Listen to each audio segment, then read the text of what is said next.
बिस्मिल्लाहिर्रहमानिर्रहीम, अस्सलाम वालेकुम। जैसा कि हम नाक कान गले के बारे में डिस्कशन स्टार्ट की है, पीछे हमने इसका एक इंट्रोडक्टरी वीडियो भी हमने बनाई।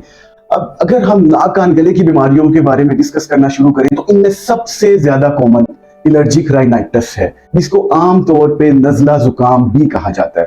सो इस चीज को समझने की जरूरत है कि एलर्जिक राइनाइटिस या नजला जुकाम, बुखार, खांसी ये वायरल इन्फेक्शन होती है और ये ज्यादातर जिस्म में एलर्जी की वजह से कॉज होती है।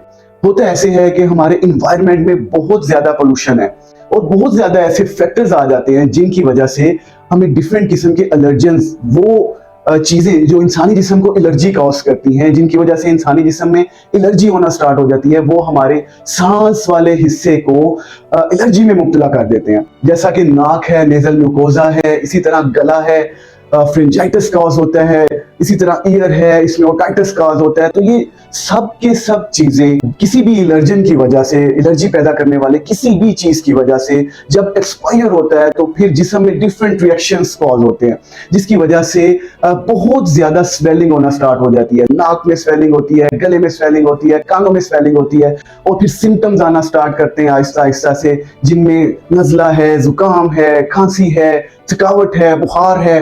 तो ये सारे सिम्टम्स फिर इकट्ठे होके एकदम से अपीयर होते हैं जब इस वायरस का अटैक थोड़ा सा ज्यादा होता है, वो अपनी स्ट्रेंथ को थोड़ा सा पकड़ता है। ये ज़हन में रखिएगा कि तकरीबन 90% जो नज़ले जुकाम की वजह है वो एलर्जी या फिर वायरल इन्फेक्शन है और 10% तकरीबन बैक्टीरियल इन्फेक्शन इस बीमारी को कॉज करता है, जिसके लिए एंटीबायोटिक्स देना पड़ती हैं। सो अगर हम चाहते हैं कि हम इन चीजों से दूर रहें तो इसके लिए बहुत जरूरी है कि हम ये रिकॉग्नाइज करें कि हमें किस वजह से प्रॉब्लम हो रहा है। इसकी डिफरेंट रीजंस हो सकती हैं। जनरली हमारे इन्वायरमेंट में पोल्यूशन बहुत ज्यादा है।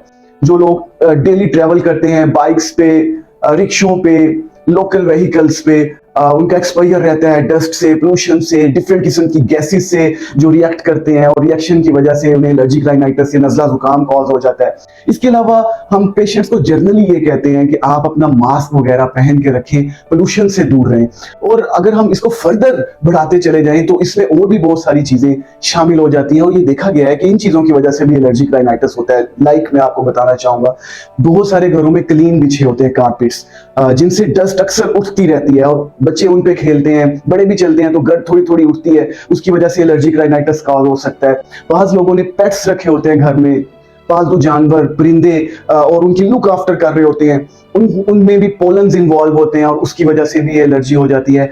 परफ्यूम्स की वजह से हो सकती है, डिफरेंट किस्म के स्प्रेस की वजह से एलर्जी कॉज हो सकती है। इसके अलावा अगर इसको फर्दर आगे लेके चले तो इन्वायरमेंटल बहुत सारे फैक्टर्स हैं, कूड़ा कटकट है, स्मेल्स हैं, धुआं है, सिगरेट स्मोकिंग है, ये सारे फैक्टर्स को मद्देनजर रखना होता है और हमने ये कोशिश करनी होती है कि इन फैक्टर्स से जितना भी हम अवॉइड कर सकें, जो कि बहुत मुश्किल है, लेकिन मास्क पहन के और डिफरेंट किस्म की रेमेडीज करके हम इसको अवॉइड कर सकते हैं। जब इसकी ट्रीटमेंट के बारे में हम डिस्कस करते हैं तो पेशेंट्स को जस्ट हम एनाल्जेसिक और एंटीहिस्टामिन्स देते हैं, एलर्जी की टैबलेट्स देते हैं, पैरासीटामोल या पैनाडोल की टैबलेट्स देते हैं। इसके अलावा पेशेंट को कहते हैं कि आप डिस्पिंग के गर्गल्स कर लें, गरारे कर लें, स्टीम ले लें, मास्क का इस्तेमाल करें।